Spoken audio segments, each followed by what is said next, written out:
کہ میں اپنی قوم کو آگاہ کرنا چاہتا ہوں کہ جس طرح ہماری معیشت تیزی سے نیچے جا رہی ہے، اگر اس ملک کے اندر سیاسی استحکام نہ آیا، مجھے یہ خوف ہے کہ یہ ادھر پہنچ جائے گا کہ اس کو کنٹرول کرنا، اس کو پھر گرنے سے روکنا سب کے لیے مشکل ہو جائے گا۔ آج میں نے اپنی جو معیشت کی ٹیم تھی اس کے ساتھ بیٹھ کے ہم نے یہ سارا ڈسکس کیا۔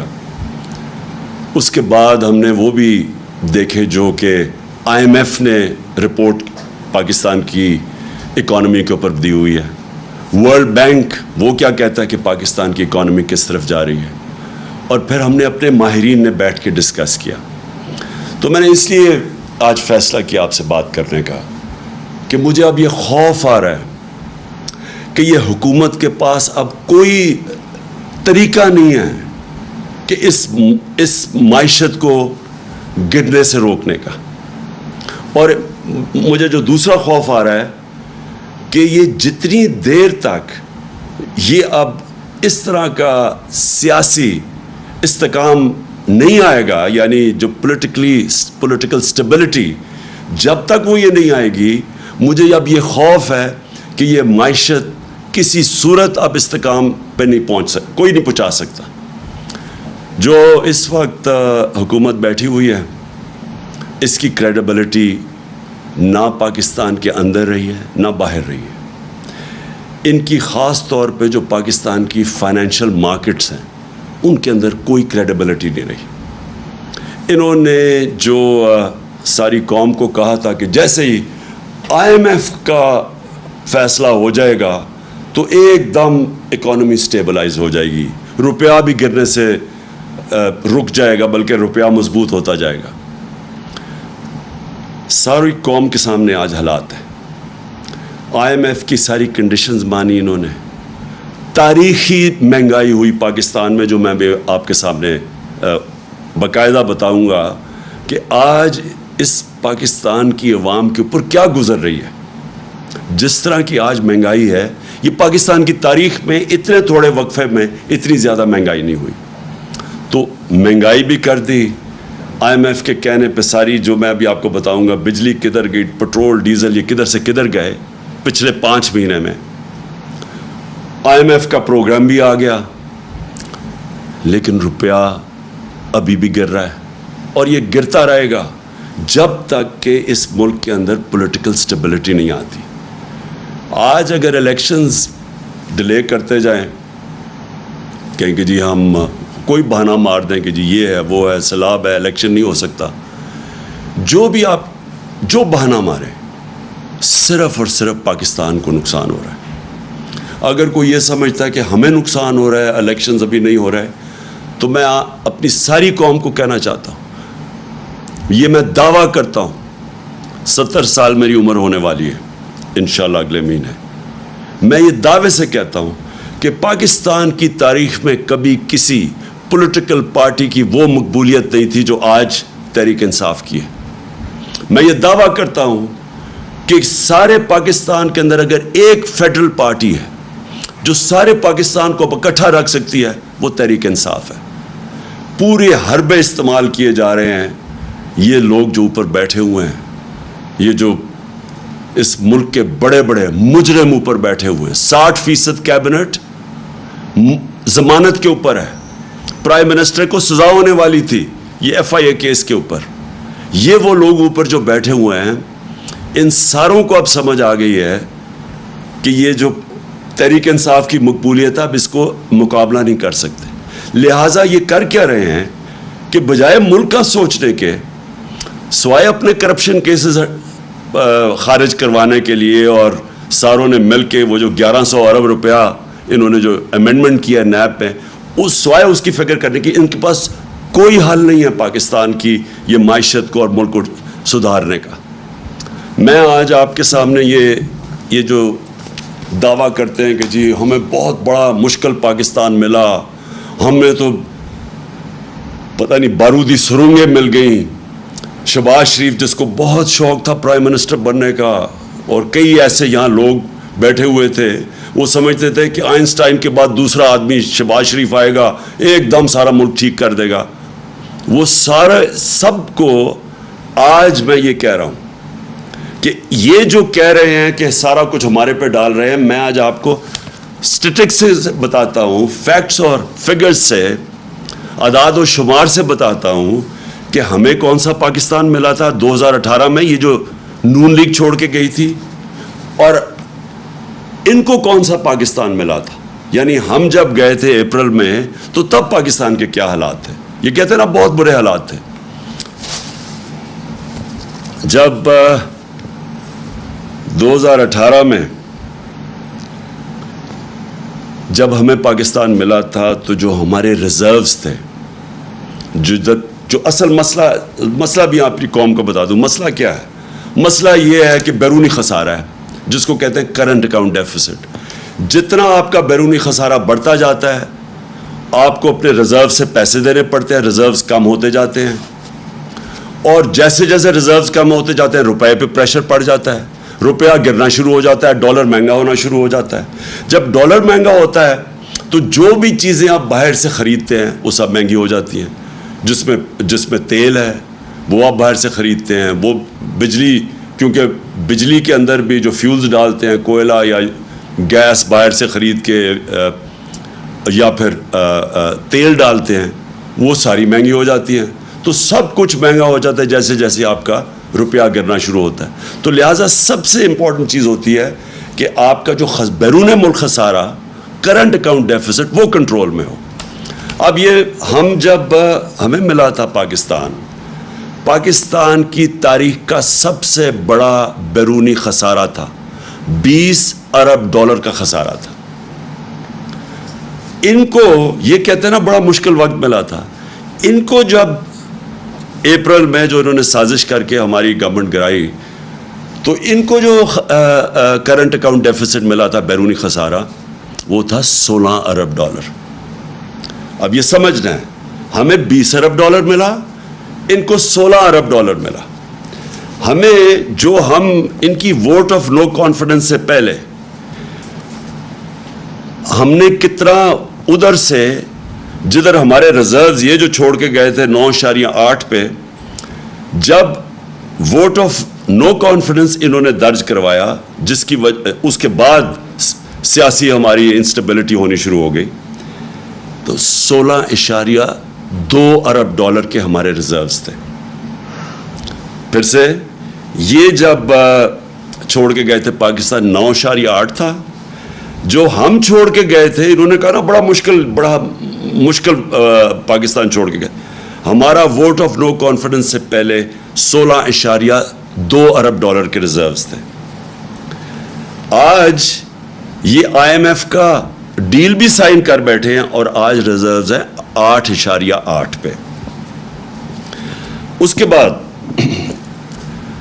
جو اب آپ کا جب بیرونی خسارہ ہوتا ہے تو آپ کیسے وہ کم کرتے ہیں؟ اب کیسے کم کرتے ہیں؟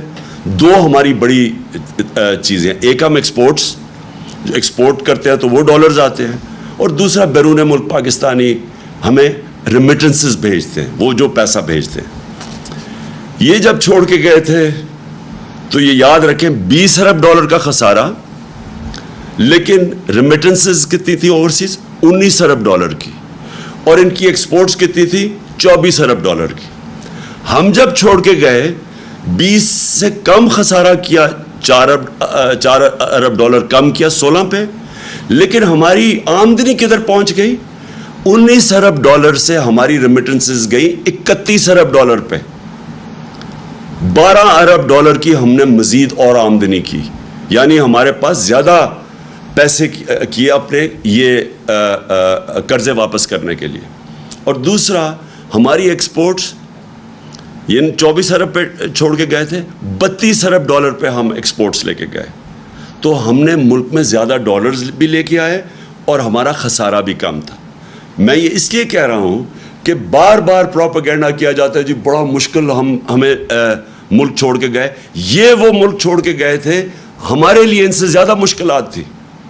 ہم نے وہ ملک ہمیں ملا, پہلے تو خسارہ سب سے بڑا, اس کے بعد ہم نے وہ سٹیبلائز کیا, اس کے بعد کرونا آ گیا. 2 سال کووڈ-19 دنیا کا ایک صدی کے اندر ایک دفعہ اتنا بڑا بحران آتا ہے. 2 سال ہم اس بحران سے بھی گزرے ہیں. ہمیں یہ اب سیلاب کا ان کا بحران آیا ہوا ہے, یہ جو خاص طور پہ سندھ میں اور خیر سارے قوم کا ہے اس وقت مشکل وقت سے, لیکن ذرا ان کا اب رسپانس دیکھیں اور ہمارا رسپانس دیکھیں. جو ہمارا کووڈ-19 کا بحران آیا تھا, دنیا نے اکنالج کیا کہ پاکستان وہ 3 ٹاپ ملکوں میں تھا جس نے سب سے بہترین اتنا بڑا کرائسس کا مقابلہ کیا.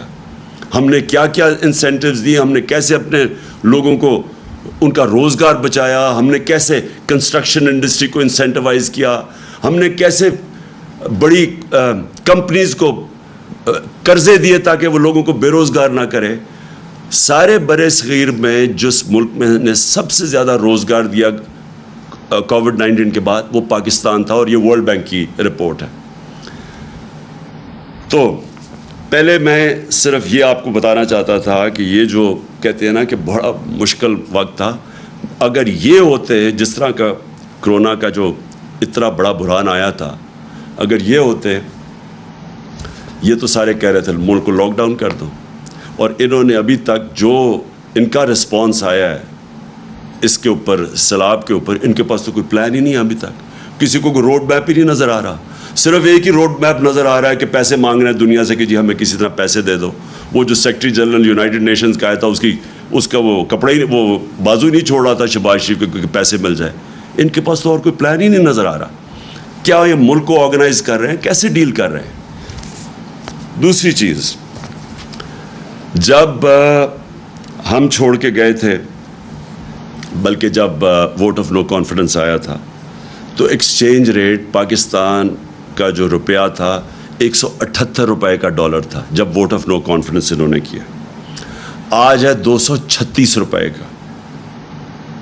کون سا اتنا قیامت آئی تھی کہ 178 روپے سے 236 پہ پہنچ جائے. اس کے بعد میں ذرا قوم کو اب بتا رہا ہوں کہ بجلی کتنی تھی. 16 روپے یونٹ تھی جب ہم چھوڑ کے گئے. 16 روپے یونٹ بجلی تھی. آج انہوں نے وہ بجلی پہنچا دی ہے 36 روپے پہ, اور اس کے اوپر جب ٹیکس لگتے ہیں تو لوگوں کے پاس جو بل آ رہے ہیں وہ دگنے سے بھی زیادہ آ رہے ہیں, اور یہ ہر انسان کو ہٹ کر رہا ہے. یہ عام سفید پوش کو بھی ہٹ کر رہا ہے, یہ انڈسٹری کو بھی ہٹ کر رہا ہے, یہ ٹیوب ویل پہ بھی ہٹ کر رہا ہے.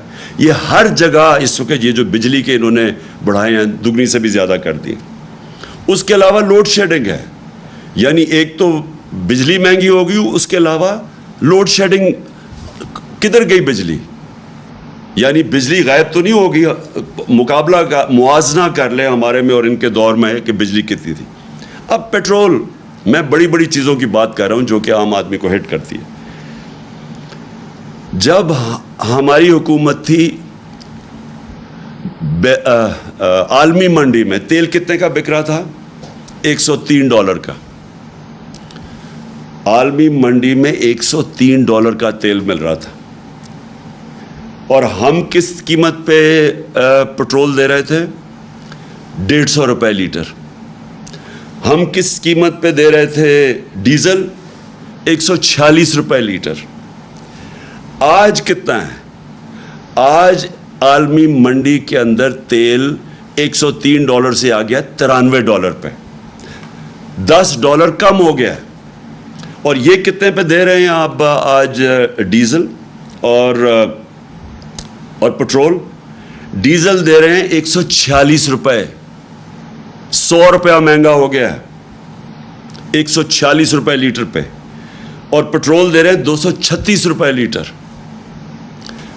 انٹرنیشنل منڈی میں کم ہو گیا ہے, لیکن یہ پٹرول 150 سے گیا ہے 236, ڈیزل 146 سے گیا ہے 248 پہ.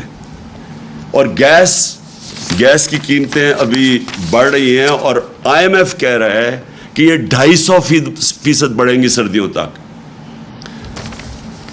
جو عام آدمی کو اس وقت سب سے زیادہ تکلیف ہو رہی ہے وہ آٹا ہے. آٹا دگنا ہو گیا. 1 کلو آٹا 50 روپے ہمارے دور میں 1 کلو آٹا تھا، آج وہ کراچی کے اندر 100 روپے لیٹر سے اوپر چلا گیا.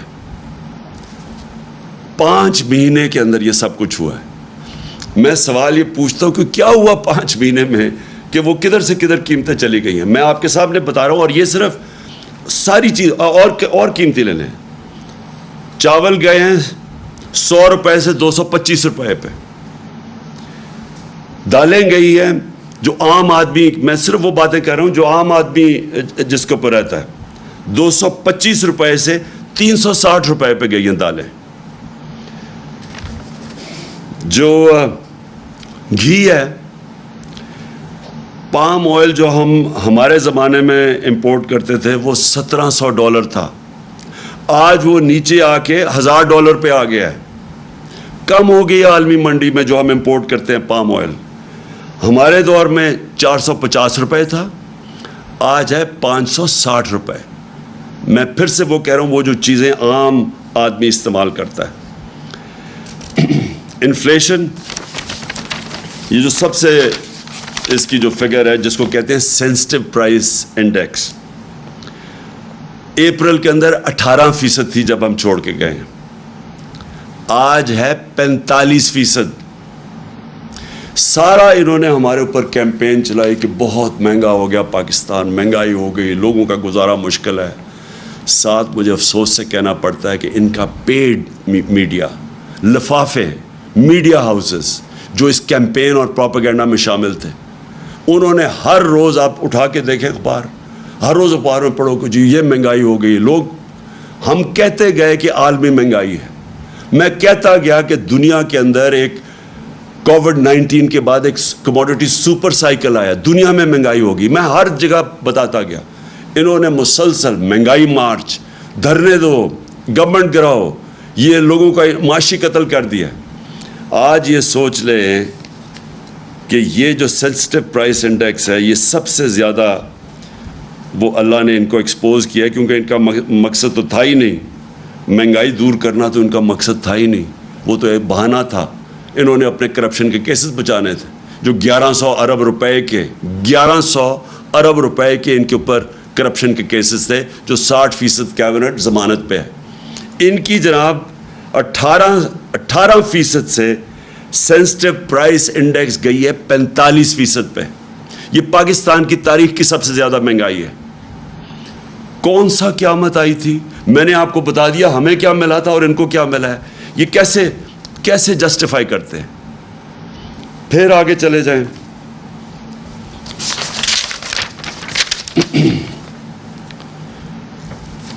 ایک طرف مہنگائی بڑھ رہی ہے، دوسری طرف اکانومی کانٹریکٹ کر رہی ہے. مطلب یہ کہ جو ہمارا 17 سال کے بعد ہم نے اس جگہ سے ملک جو ادھر چھوڑ کے گئے تھے ادھر سے نکال کے ہم نے جو پاکستان کی جو ریٹ تھی، گروتھ ریٹ تھی، جو دولت میں اضافہ تھا جس کو گروتھ ریٹ کہتے ہیں، ہمارے آخری 2 سال میں 5.6% اور چوتھے سال کے اندر 6%. 17 سال کے بعد یہ پاکستان کی سب سے بہترین اکنامک گروتھ تھی، 17 سال کے بعد. اب یہ مجھے بتائیں کہ آج پریڈکٹ کر رہے ہیں کہ 0.6% پہ گروتھ ریٹ چلی گئی ہے، یعنی وہاں سے گر کے نیچے آ گئی ہے. اس کا مطلب کیا ہے؟ گروتھ ریٹ کیوں گرے گی؟ میں اب آپ کو بتاؤں. جو ٹیلی فون کی انڈسٹری اور جو گاڑیوں کی انڈسٹری ہے اس میں 50% وہ بند ہو گئی ہے، یعنی وہاں بے روزگاری اب پھیل رہی ہے. اس کا جب انڈسٹری بند ہوتی ہے تو اس کا صرف یہی نہیں مطلب کہ بے روزگار ہوں گے، ٹیکس کے اندر کمی ہے. ہمارے دور میں پاکستان کی تاریخ کا، جب ہم چھوڑ کے گئے تھے اپریل میں، پاکستان کی تاریخ کا سب سے زیادہ ٹیکس اکٹھا کیا گیا تھا، جس کی وجہ سے ہم نے سبسڈائز کیا تھا پٹرول اور ڈیزل. ہم نے اپنے لوگوں کو مہنگائی سے بچایا ہوا تھا، اور کیونکہ ہم نے سب سے زیادہ پیسہ اکٹھا کیا تھا آمدنی میں. ان کے اب یہ جو بند ہو رہی ہے، کار کی انڈسٹری آدھی پہ فنکشن کر رہی ہے، 50% بند ہو رہی ہے. ٹیکسٹائل جس کے اوپر پاکستان چلتا ہے، ایکسپورٹس جس پہ بڑھتی ہیں، وہ 20% بند ہو رہی ہے. اب اس کا مطلب یہ ہے کہ ہماری ایکسپورٹس اور کم ہو جائیں گی. جب ایکسپورٹس کم ہوں گی اس کا مطلب ڈالر کم آنے شروع ہوں گے. جب ڈالر کم آنے شروع ہوں گے بیرونی ملک کا خسارہ بڑھ جائے گا. جب وہ خسارہ بڑھے گا روپے کے اوپر اور پریشر پڑ جائے گا. تو ٹیکسٹائل 20% انڈسٹری بند ہو گئی ہے. سیمنٹ 34% سیمنٹ سیلز کم ہو گئی ہیں. پٹرول جس کے اوپر بھی گورنمنٹ پیسہ بناتی ہے, جب پٹرول زیادہ بکتا ہے تو گورنمنٹ کی آمدنی میں اضافہ ہوتا ہے. 22% پٹرول مہنگائی کی وجہ سے وہ کم ہو گیا. اور اب جو دو چیزیں ہم پاکستان فیس کر رہے ہیں, ایک طرف مہنگائی, دوسری طرف بے روزگاری, جس کی وجہ سے ورلڈ بینک اور IMF اب کہہ رہی ہیں کہ پاکستان انتشار کی طرف جا رہا ہے, سول انریسٹ کی طرف جا رہا ہے, سری لنکا والے سچویشن کی طرف جا رہا ہے, کیونکہ ان کے پاس اب کوئی حل نہیں ہے اس کا. تو میں آخر میں اب جو جس کی وجہ سے میں نے یہ آج آپ کے سامنے پریس کانفرنس کی تھی, میں جو آپ کے سامنے اب چیز رکھنا چاہتا ہوں وہ کیا ہے.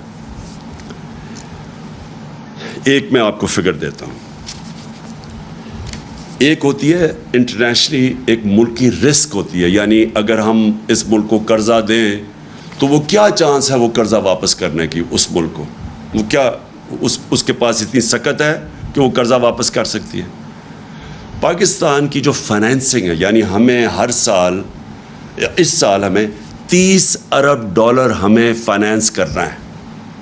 یعنی $30 ارب کی ہم نے جو ہمارے اوپر لائبلٹیز ہیں, ہم نے جو قرضے لیے ہوئے ہیں, ان کی قسطیں ہیں, ان کے اوپر جو سود دینا ہے, وہ ہے $30 ارب. IMF, ورلڈ بینک اور ایشین ڈیولپمنٹ بینک, ان کا جو ملا کے بھی ہمارے پاس پیسہ آئے گا نا, کیونکہ ہم نے IMF ڈیل سائن کر دی ہے, وہ بنے گا $8 ارب. باقی $22 ارب ہمیں دنیا سے فائنینس کروانا ہے. اب یہ جو میں اپنی جو مجھے خطرہ اب نظر آ رہا ہے, میں اس لیے یہ پریس کانفرنس کی ہے, جو رسک ریٹنگ ہوتی ہے نا, جو انٹرنیشنلی جو ادارے ہیں, کریڈٹ ریٹنگ ادارے ہیں, موڈیز, فچ, یہ جو ادارے ہوتے ہیں یہ ریٹ کرتے ہیں کہ اس ملک کی, یہ ہمارے دور میں ہماری کریڈٹ ریٹنگ پازیٹیو تھی, جب سے ہم گئے ہیں وہ نیگیٹو پہ آ گئی ہے. یعنی کہ وہ یہ سمجھتے ہیں کہ اس ملک میں اب سکت نہیں ہے قرضے واپس کرنے کی. جب وہ یہ سمجھتے ہیں تو جو قرضے کی قیمت ہے وہ بڑھ جاتی ہے. تو اب میں ذرا آپ کو بتانا چاہتا ہوں کہ یہ جو سارا ہوا, اور میں پھر سے یہاں کہنا چاہتا ہوں کہ جو اس ملک میں طاقتور لوگ ہیں, میں نے ان کو واضح طور پہ یہ بتایا تھا کہ یہ ہم بڑی مشکل سے ہم نے اپنی معیشت کو سنبھالا ہوا ہے. اگر اس ملک میں سیاسی استحکام نہ رہا, اگر آپ نے یہ پولیٹیکل ڈیسٹیبلائزیشن ہونے دی, کیونکہ پاور تو جس کے پاس ہے وہ روک سکتے تھے یہ جو سازش ہوئی ہے ہمارے خلاف. میں نے تب کہا اور میں نے شوکت ترین کو بھی کہا کہ ان کو بتاؤ کہ ایک دفعہ ہماری سیاسی استحکام نہ رہا, یعنی یہ جو ووٹ آف نو کانفیڈنس یہ جو دائر کر رہے ہیں اور پولیٹیکل انسٹیبلٹی آ رہی ہے, اس کا ڈائریکٹ امپیکٹ پڑے گا ہماری معیشت پہ. معیشت جو ہوتی ہے وہ ریلیٹڈ ہوتی ہے آپ کی سیاسی استحکام کے ساتھ.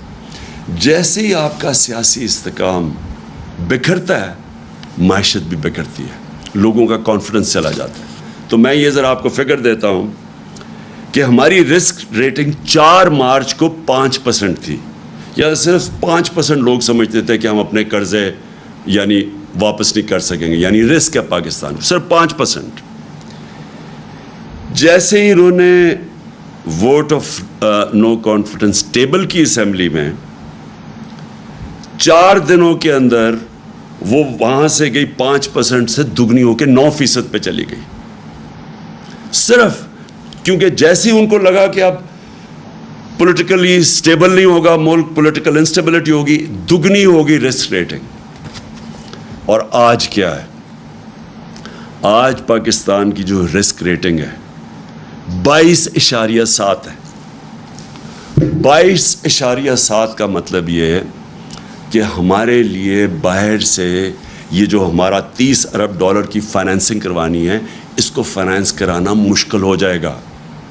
جو بینکس ہیں وہ ہمیں پیسے دیتے ہوئے ڈریں گے, کیونکہ رسک پہنچ گئی ہے 22.7%.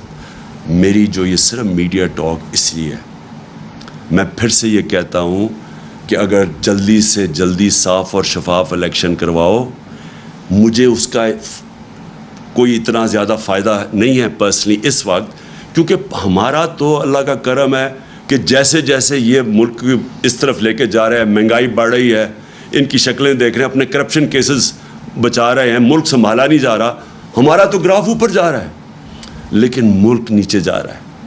اور یہ جو میں نے آپ کو بتایا کہ اگر اس ملک میں پولیٹیکل سٹیبلٹی نہیں آتی، یہ اس کی اکانومی اب سٹیبلائز نہیں ہونے لگی، ہماری جو اکانومی ہے، جو ہماری معیشت ہے، یہ اب نیچے جائے گی، اور نظر آ رہا ہے کہ مارکیٹ کو کوئی اب اعتماد ہی نہیں ہے، نہ اندر مارکیٹ کو اعتماد ہے نہ باہر۔ اس لیے میں آج سب کو کہنا چاہتا ہوں، اپنی قوم کو، کہ جلدی سے جلدی الیکشن کروائیں پاکستان کو اس دلدل سے نکالنے کے لیے، جس دلدل میں بڑی تیزی سے یہ امپورٹڈ حکومت ہمیں دھکیل رہی ہے۔ سازش تو انہوں نے کر دی، اپنے کرپشن کیسز کے اوپر تو انہوں نے آتے ساتھ ہی فیصلے کروا لیے۔ اب رمضان شوگر مل، ان کی اس کے تو کیس فوری لگا ہوا ہے کہ جی اس کا کیس ختم کرو۔ ایف آئی اے کا جو شہباز شریف اور بیٹوں کا 16 ارب کا کیس تھا، وہ بھی 4 گواہ بھی اللہ کو پیارے ہو چکے ہیں، مقصود چپڑاسی بھی چلا گیا ہے، جو انویسٹیگیٹ کر رہا تھا ڈاکٹر رضوان وہ بھی نہیں ہے، وہ تو ہو رہا ہے سارا کچھ، ملک کو یہ نیچے لے کے جا رہے ہیں۔ تو آج میں اپنی ساری قوم سے اپیل کرتا ہوں کہ یہ اس ملک کو اگر ہم نے مزید اس دلدل سے نکالنا ہے، اس طرح کی مہنگائی سے بچانا ہے جس طرف جا رہی ہے چیزیں مہنگی، آئی ایم ایف نے کہا ہے کہ ابھی بجلی اور مہنگی ہونے والی ہے، ان کی رپورٹ میں ہے۔ ہم نے اپنے ملک کو انتشار سے بچانا ہے، فوری طور پہ صاف اور شفاف الیکشن اناؤنس کیے جائیں۔ جتنی یہ دیر کرتے جائیں گے بحران بڑھتا جائے گا، اور پھر سے مجھے خوف ہے کہ ایسا نہ وقت آ جائے کہ سب کے ہاتھ سے یہ نکل جائے۔ میں آخر میں صرف ایک چیز سے ختم کرتا ہوں کہ بجائے اس کے کہ ہم صبر سے یہ ساری جس طرح کہ ہمیں دیوار سے لگایا جا رہا ہے، کیسز کی بارش ہوئی ہے، کبھی دہشت گردی کا کیس اور کبھی کوئی کیس، اور ہر دوسرے دن کوئی نئی ایف آئی آر، اور جو ہمارے لوگوں کے اوپر دبایا جا رہا ہے، میڈیا ہاؤسز، میڈیا کے اندر جو صحافی جو لگتا ہے کہ ہمیں سپورٹ کر رہے ہیں، ان کے پیچھے پڑے ہوئے ہیں۔ اس سے ملک نہیں سدھرنے لگا۔ اگر کسی کا خیال ہے کہ یہ فیشسٹ ٹیکٹکس سے یہ کسی طرح یہ زیادہ دیر ٹھہر جائیں گے، یہ ملک کو ہی نقصان پہنچا رہے ہیں۔ کوئی نہیں روک سکتا اس ملک میں انتشار کو اگر اسی طرح یہ چلتے رہے۔ اور میں دیکھ رہا ہوں جس طرح دیوار کے خلاف لگایا جا رہا ہے، میں آج صرف اس چیز پہ ختم کرتا ہوں کہ یہ زیادہ دیر اب ہمارا صبر نہیں رہے گا۔ اگر یہ اسی طرح چلتے رہے اور ملک کو اسی طرح نیچے لے جاتے رہے تو ہمیں پھر ایک کال دینی پڑے گی اپنی عوام کو۔ پاکستان پائندہ باد۔